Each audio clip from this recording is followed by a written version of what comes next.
अस्सलाम वालेकुम, this is Mohammad Shama Azmat back with a new video. जैसे कि हम रिसेंटली देखते आ रहे हैं कि फ़लस्तीन और इसराइल के मामले में मिडल ईस्ट में बहुत ज़्यादा हम लोग हालात की कशीदगियाँ देखते रहे हैं। 7 अक्टूबर को हमास की जानिब से इसराइल पर एक अटैक किया जाता है, जो रिटेलिएशन थी इसराइल की आज तक की जारी हद के रिज़ल्ट में। उसी हालात में इसराइल इस प्रोपेगेंडा को इतना हाईलाइट करता है कि जस्ट कि हमास का अटैक उनके लिए बहुत एक खतरनाक इवेंट हो गया। इंटरनेशनल ऑर्गेनाइजेशंस, मेजर पावर्स, ये सब यही कहते हैं कि जस्ट हमास ने अटैक किया, हमास एक दहशतगर्दी कर रहा है। रियलिटीज़ हमेशा से डिफरेंट रही हैं। इन सब हालात में पाकिस्तानी गवर्नमेंट की जानिब से जो इंटरिम गवर्नमेंट अभी रिसेंटली गुजरी है, और उससे पहले जो फुल गवर्नमेंट थी हमारी मियां शहबाज शरीफ साहब की, उसमें भी ये नोटिस किया गया था कि दो रियासती हल, टू स्टेट सोल्यूशन के बारे में बहुत ज़्यादा एक हमारी गवर्नमेंट की तरफ से आवाज़ आ रही थी। इस पे बात करने के लिए मैंने आज तकलीफ़ दी है अपने उस्ताद मोहतरम डॉक्टर इलियास साहब। He is a PhD scholar international relations में। सबसे पहले तो आपका thank you for your time and sir, I would like to ask कि टू स्टेट सोल्यूशन बेसिकली है क्या? बिस्मिल्लाहिर्रहमानिर्रहीम। सबसे पहले तो ये बात समझने की ज़रूरत है कि ये टू स्टेट सोल्यूशन की जब बात आती है तो ये आती है फ़लस्तीन के हवाले से, जी। ये बात आती है इसराइल के हवाले से। इसके पस मंज़र को जानना ज़रूरी है। मैं मुख्तसर उसका जिक्र करूँगा कि जब बरतानिया ने सल्तनत उस्मानिया को पारा पारा किया पहली जंग अज़ीम के बाद, ये इलाका जिसमें फ़लस्तीन शामिल है ये कब्ज़े में आ गया बरतानिया के, चूँकि इत्तेहादी ममालिक थे, फ्रांस था, बरतानिया था और चंद ममालिक उनके साथ। तो उनके हिस्से में जो ममालिक आए उसकी तकसीम उन्होंने कर ली और फ़लस्तीन वाला जो इलाका था वो चला गया बरतानिया के कब्ज़े में। अब वहाँ से वो निकलते हुए और अक़वाम मुत्तहिदा के बनने के बाद 1945 में अक़वाम मुत्तहिदा के बनने के बाद यहूदियों के लिए एक वतन की जो तलाश थी उसका सिलसिला, उसकी डिबेट्स जो कि पहले से चल रही थी उसमें शिद्दत आ गई और बरतानिया जाते हुए इस खित्ते को इसराइल के तौर पे बनाकर चला गया। साथ उसने कहा जी कि फ़लस्तीनियों के लिए भी इसमें इलाका होगा। अक़वाम मुत्तहिदा के ज़रिए से ये क्रिएट किया जाने वाला मुल्क है इसराइल। दुनिया में आज तक कोई मुल्क अक़वाम मुत्तहिदा ने क्रिएट नहीं किया, पहली बात तो ये समझने की है। ये मसनूई मुल्क है जिसको अक़वाम मुत्तहिदा के ज़रिए से तस्लीम किया गया। दूसरा एक अहम पहलू जिसको नज़रअंदाज कर दिया जाता है वो ये है कि जब इसको मुल्क के तौर पर तस्लीम करने की बात हो रही थी तो मतलूबा जो नंबर चाहिए थे किसी एक मुल्क को तस्लीम करने के लिए अक़वाम मुत्तहिदा की डिबेट के अंदर, वो हासिल नहीं हो रहे थे। इतने ममालिक उसकी हिमायत नहीं कर रहे थे।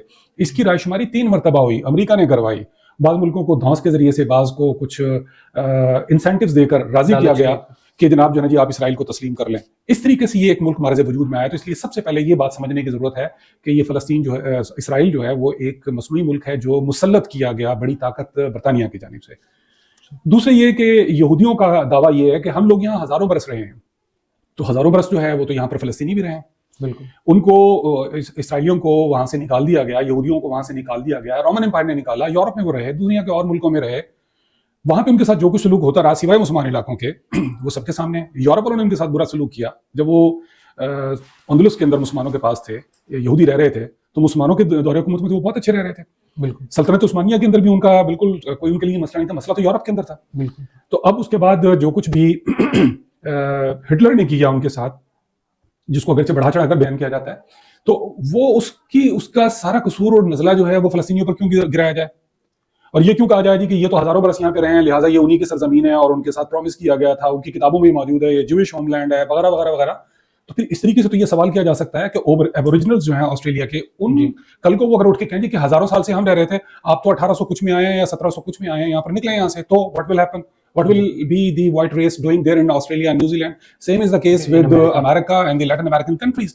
तो वो सारे जो स्पेनिश और पुर्तगीज और जो आयरिश और ब्रिटिश और दूसरे जर्मन और दूसरे यूरोपियन जो लोग अमेरिका में आके, रियासत मुत्तहिदा अमेरिका में आकर बसे, कल को रेड इंडियंस कहें जी ये तो हमारा है, हम तो हज़ारों साल से रह रहे हैं और आप लोगों को तो आए हो यहाँ पे 450-500 साल हुए, तो निकले यहाँ से, व्हाट विल हैपन? ये फिर रूल वहाँ पे भी अप्लाई होना चाहिए इस तरीके से।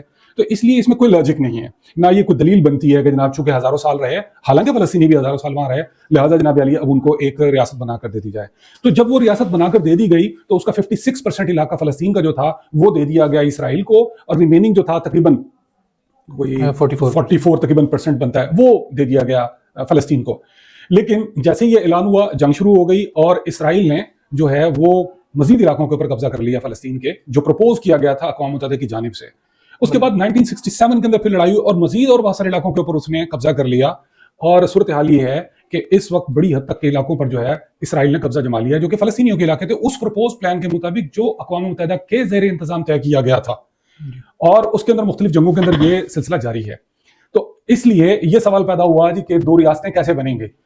اس سے پہلے جو تنظیم آزادی فلسطین تھی جس کو PLO کہا جاتا تھا، جس کے سربراہ جو تھے یاسر عرفات تھے، جو بنیادی طور پہ سوشلسٹ خیالات کے مالک تھے. سوویت یونین چونکہ سوشلسٹ ملک تھا لہٰذا وہ اس کی حمایت کے اوپر تھا.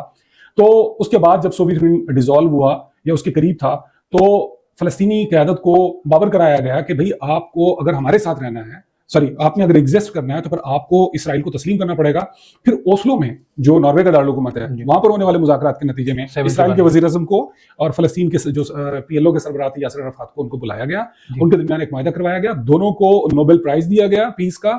اور اس کے بعد صورتحال یہ بنی کہ اسرائیلی جو سربراہ تھے، سربراہ مملکت کہہ لیجیے یا وزیر اعظم تھے یtzhak رابن، ان کو سائن کرنے پہ ان کے یہودی انتہا پسندوں نے گولی مار کے ہلاک کر دیا.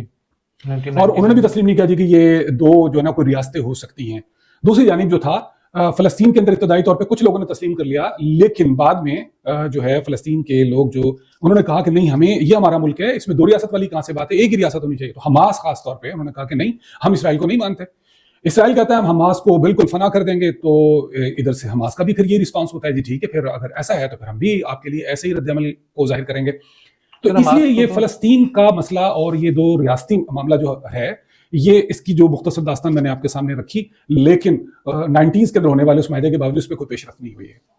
حماس کو تو سر وہ ایک ٹیررسٹ آرگنائزیشن کے طور پہ دیکھنا شروع ہو گیا نا انٹرنیشنلی پوری دنیا میں، اور وہ اس کے ہر ایک سٹیپ کو ایز اے ٹیررسٹ اٹیک کے طور پہ وہ کاؤنٹ کرتے ہیں پوری دنیا.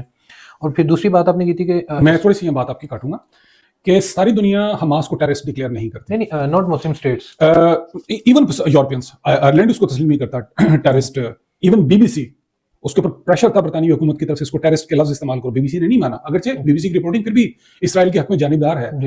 تو امریکہ ہے، یورپ کے کچھ ممالک ہیں، وہ اس کو ٹیررسٹ ڈکلیئر کرتے ہیں. اسرائیل نے تو کرنا ہی کرنا ہے، لیکن پوری مسلم دنیا جو ہے وہ کوئی اس کو ڈکلیئر نہیں کرتی، اور دنیا کے اور بہت سارے ممالک حماس کو ٹیررسٹ ڈکلیئر نہیں کرتے ہیں. یہ ظاہر ہے کہ اسرائیلی پروپیگنڈا جو اس کے انفلوئنس میں صرف وہ کہتے ہیں.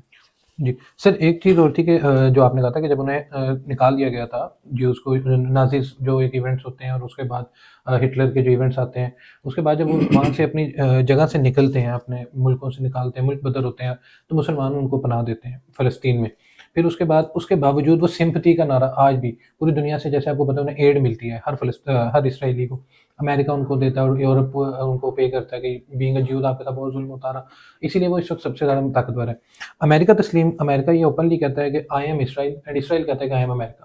اور اسی وجہ سے international media, international organisation, major powers جو ہیں، یہ زیادہ تر اس کو، جیسے آپ نے کہا تھا کہ BBC کے پریشر ڈال کے انفلوئنس کر کے اس کو کیا گیا تھا کہ وہ ٹیررسٹ ڈکلیئر کرے حماس کو.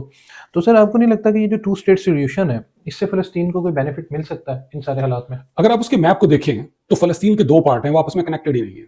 جی، ویسٹ پہلی بنگال بات ٹھیک ہے، اگرچہ اس کے لیے پھر یہ والی باتیں رکھی گئی کہ جناب جو ہے ان کے درمیان ایک کوریڈور بنا دیا جائے، ان کی آمد و رفت جو ہے یقینی بنا دی جائے فلسطین کے دونوں پارٹس میں، جو کہ اسرائیل کے راستے میں سے گزرے گا. لیکن سب سے زیادہ فوکس اس بات کے اوپر جو ماضی کے اندر ہونے والے ڈسکشنز تھیں، مذاکرات تھے یا بات چیت تھی، اس میں یہی بات کی جاتی تھی کہ فلسطین جو ہے وہ غیر فوجی ریاست ہوگا. اسرائیل تو فوجی ریاست ہوگا، وہ فوج رکھے گا، لیکن فلسطین کو اپنی فوج رکھنے کا حق نہیں ہوگا. تو یہ کیسی ریاست ہوئی؟ وہ کیسے اپنی سوورینٹی کو مینٹین کریں گے؟ تو یہ ایک نقطہ ذہن میں رکھیں کہ وہ تو اس کو قابل عمل بنانے دینا ہی نہیں چاہتے تھے. نمبر 2 یہ کہ انہوں نے مختلف قسم کے آپشن نیتن یاہو نے دیے. اس نے اپنی ایک بایوگرافی کے اندر 2022 میں چھپی تھی شاید، اس کے اندر جو ہے جی اس نے ذکر کیا تھا کہ جو ہے نا جی ہم اسرائیل ایک ہوائی اڈا بنا دیں گے فلسطینیوں کے لیے، وہ اردن میں کہیں پہ جا کر ہوگا. بھائی اردن میں کیوں ہوگا؟ غزہ کے لوگ کہاں جائیں گے؟ غزہ والا جو پہلے سے ایئرپورٹ تھا، اس ایئرپورٹ کو 2007 کے اندر غالباً ڈسٹرائے کر دیا، آج تک وہ بننے نہیں دیا گیا. خود دنیا کے جو رہنما ہیں ان کے اپنے الفاظ کے مطابق غزہ جو ہے وہ تو ایک چلتی پھرتی دنیا کی سب سے بڑی جیل ہے، جو ہر طرف سے ناکہ بندی میں اور محاصرے کے اندر ہے، سمندر کی جانب سے، اور ادھر سے جو اس کا بارڈر لگتا ہے مصر کے ساتھ، تو دیکھیے کہ کتنی اونچی اونچی دیواریں. پھر اس کا جو بارڈر لگتا ہے دوسری جانب غزہ کا یا مغربی کنارے کی پٹی کا، وہاں جو اسرائیل نے دیواریں تعمیر کی، اس کو تو مکمل طور پہ جیل میں بند کیا ہوا ہے، قسم کے کھلی جیل کہہ لیجیے آپ اس کو زیادہ زیادہ. تو یہ تو عملی طور پہ اس کا فائدہ کیسے ہوگا جب ایک ملک کے پاس اپنی سوورینٹی کو جو ہے امپلیمنٹ کرنے کے لیے فوج نہیں ہوگی؟